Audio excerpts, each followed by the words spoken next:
Kaya pala laging viral ang kanyang mga love team, Kalingap Rab binulgar ang tinatagong sekreto ni Edo. Bago ko ipagpatuloy ang maiksing reaction video na ito, hiling ko lang na patapusin ang panunood nito para malaman ang nilalaman nito, at kung bago ka pa lang sa munting channel na ito, paki-subscribe para lagi kang updated sa video ng mga Kalingap. At pakisuportahan natin ang ama ng Kalingap na si Val Santos Matubang, Ate Edna Vlog at si Kalingap Rab.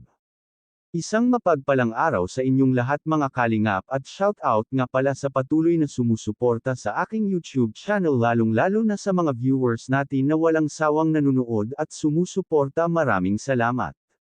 Mga Kalingap, maraming nagsasabi na kahit sino ang maka-love team ni Edo ay talagang nagba-viral ito.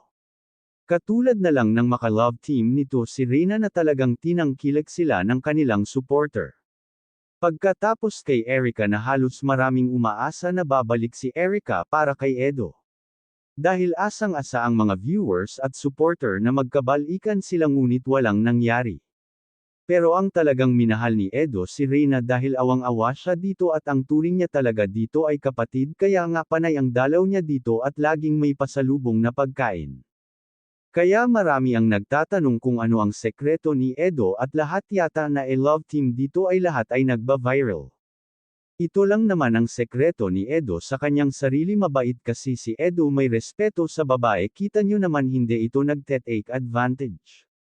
At super talaga ang bait nito, kahit si Kalingap ay nagsasabi na mabait talaga ang pinsan niya at wala siyang masabi dito.